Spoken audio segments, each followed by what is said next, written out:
Book 1, Bazur's Plot, Chapter 38, The Day of a Hassle. It took a while to understand where I was when I opened my eyes in a hammock. I was indoors, and it was quite a dark place and smelled like library. Oh, we came to White Goddess Palace. I looked around in the darkness, dim darkness, and I saw other hammocks close by. Someone was snoring. White Goddess had said that breakfast was self-serve in the lobby beside the great hall, since there were so many creatures that it would be most convenient for palace staff. That was just fine. I'm sure we would have prepped our food ourselves if that would have been okay for her. I sat down and tried to quietly leave my hammock, but before I could even reach the floor, in every hammock a head had popped up. I said, "Sorry, did I wake you up?" Tara replied, "I think only Jack, since he was just a moment ago snoring. But the rest of us, we have been up already. Let's go for breakfast." I looked at Jack. "You look like you need a cup of coffee." Jack nodded, and I managed to climb out of this hammock. And he managed to climb out of this hammock without falling this time. I think it was the first time since he did it this gracefully. I'm sure since he was a tall and muscular man, it was harder to get to and off from these hammocks than me. Breakfast was brilliant. Again, the best tasting I have ever had. There were so many options that every creature found something to eat. It was just after 5 in the morning, and since the palace doors were open to the front yard, we could see amazing sunrise. The sun was rising with amazing colors, yellows, pinks, oranges, everything, every color in the rainbow were beaming from the horizon. We were sitting in the front of palace, so we could not disturb the sleeping and resting awakened ones in the great hall. Tara asked, "Do we split in our normal teams or split differently?" Everyone looked at each other and Tim said, "Maybe we keep our teams. It is so fast already since we read each other's movements now." Dora said, "True. Things happen automatically. It is ladies and gents team 10. Then." Everyone laughed. And I asked Tara, swallowing my last bite, "You said yesterday that there were 2 routes to cover today." Tara said, "Yes, eastern routes, 2 routes, and more northern routes. Today we will cover a couple of villages, and from the northern routes, when we get there, we will anyway cross over to fourth woods. I'm not sure we will be able to cover all the rest of the third woods today." Well, I got up. "Are you ready, ladies?" They all got up, and we waited Tara to take the lead. I had no clue which way to go, but also that was not my job.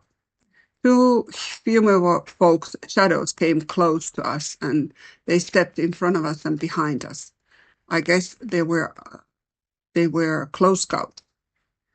Also, I saw 2 of the carriages started to follow us automatically behind Sylvester and Elowen. I turned and asked, "Do you want to ride in the carriage? I think you could." Elowen said that she would like to, but Sylvester said she wants to walk now. We helped Elowen to the carriage. I had seen that sometimes it was harder for the underground elves to keep up, since they were quite small. At least the female ones. So their legs were shorter too. Good, that is now sorted. I waved to the guys who were still finishing breakfast, and we started our day. I said, "Tara, let's do the left on the way out and right when we are coming in." I'm so used to having my head turned to the left. Tara chuckled, and we started to walk. The trail was on the opposite side of the palace than where we came in yesterday. It started about the same spot regarding the palace, but opposite side. The trail was splitting to north direction, and the one we took that was more south or eastish. And it still split later. I guess the guys will take that one. This side of the palace would look different again. It was bizarre how this part of the Myria looked. Every part of the Myria looked like straight out of fantasy books, but all were different. For some reason, I could call this part maybe more yellow. There were a lot of plants and flowers that were yellow. I would need to ask Tara about this later. Right now, I needed to concentrate on scanning. The morning was busy, finding new creatures, but no word about Bazur. We were so used to working together that we kept filling up the carriages in no time. It seemed that carriages had also learned that what we do, and they kept automatically helping us without any questions or orders.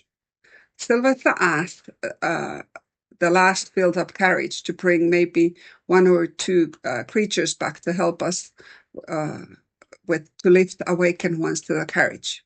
It was a hard job, and we realized we should have taken someone or two help with us. We arrived at another village. It looked like a cozy mushroom village. I wondered if it had been hiding earlier, but I did not want to start talking right now. It felt great, and I wanted to keep going. The last carriage returned bringing two creatures to help with us.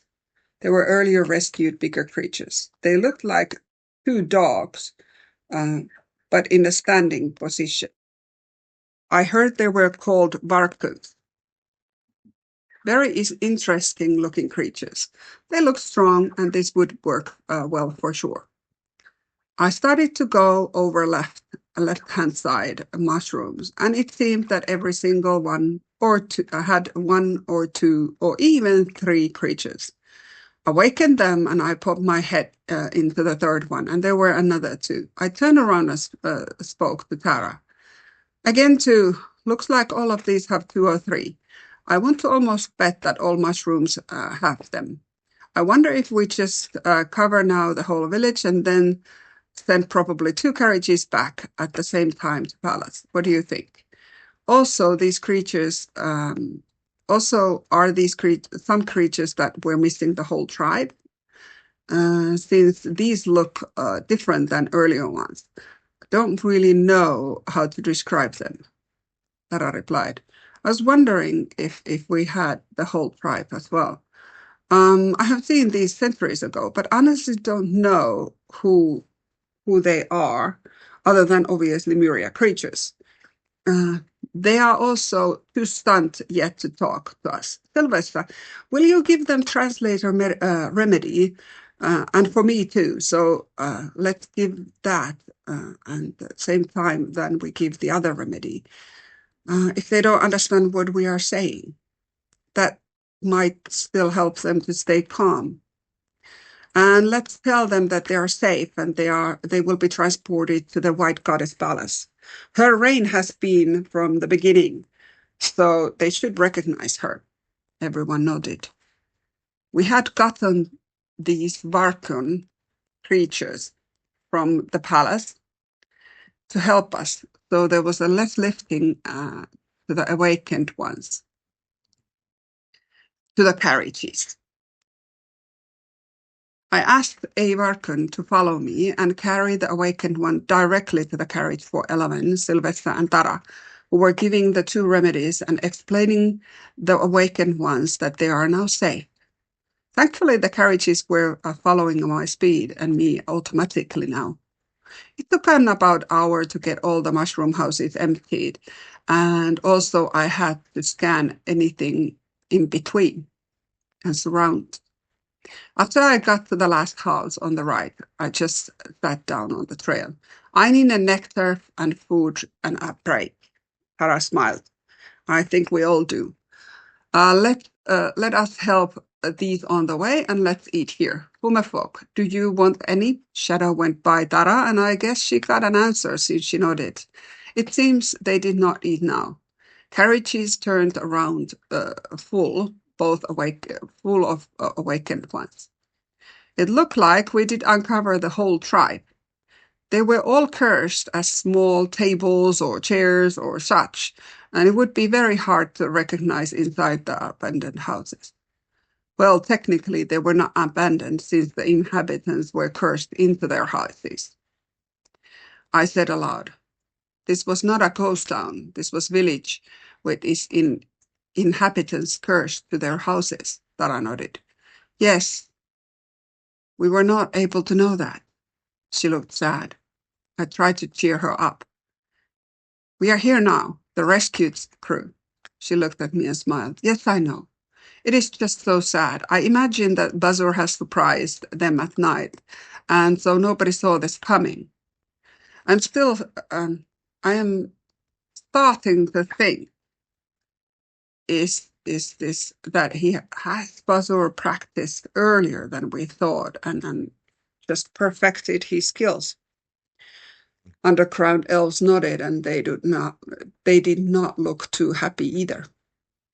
"Okay, shall we move on? I think it's better just to keep going.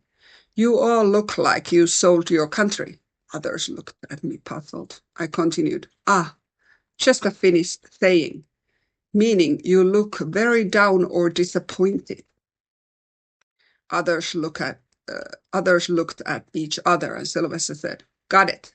Let's cheer up. It's better to work in a positive mode." Others nodded. We continued to walk in our normal queue format onward to the trail to the woods. We heard the carriages were coming back, and they slowed down behind us to the walking pace. It was a lovely trail again.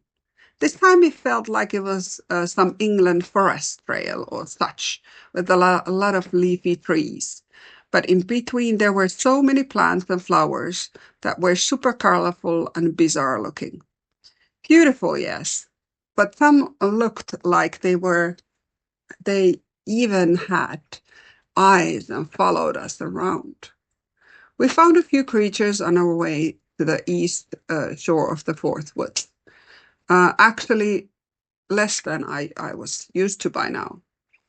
We turned around at the shore, and after I checked that we had not left anyone behind, we would not be coming this route tomorrow. So when we cross the river or go to the other trail, it was better to be careful and find all cursed ones to the trails. In the trails, we were making nice progress. Coming back as well. On the way to the shore, I had a feeling that in the flowery clearing might have more fairy creatures on the right side. Now,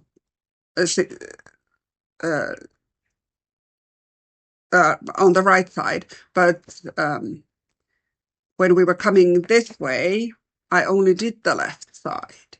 So I was having a gut feeling that there was going to be more than those 10 fairies I found. I was starting to learn to trust my gut, and I was getting that feeling right now. The woods opened to the clearing. It was actually opening for both left and right side. And we already checked the left side on coming here, so now I would check the opposite side. I stopped on my track, and Tara seemed to sense me stopping rather than hearing. She turned around. "What's wrong, Sarah?" I started checking the clearing. "Well, nothing. There are more fairies here." I had learned to already know that some creatures from other cursed objects. Fairies were not easy to recognize because they were so light and airy fairies. There are just so many. I don't know what to say. Maybe 100? Big and small fairies. Others looked at the beautiful clearing with all the meadow flowers. Sylvester asked, "Are those flowers or?" I answered, "Yes, some of them are, and some of them are more grassy, leafy looking things." I looked around and I did not know where to start. Tara pointed out the edge of the forest and suggested, "Maybe you start at the edge and make your way around. We will obviously follow you." The two Varkans creatures who did not really talk at all, followed me and signaled elves and Tara to get up to their carriages. I guess they wanted to do the same and carry all the awakened ones to them. Everyone got into their places. I started uncursing the fairies. There were so many different kinds that my imagination ran out. There were some that had wings, some did not. Some looked like butterflies, some were tiny, some were almost the size of the big elves. I lost count. I just uncursed after uncursing.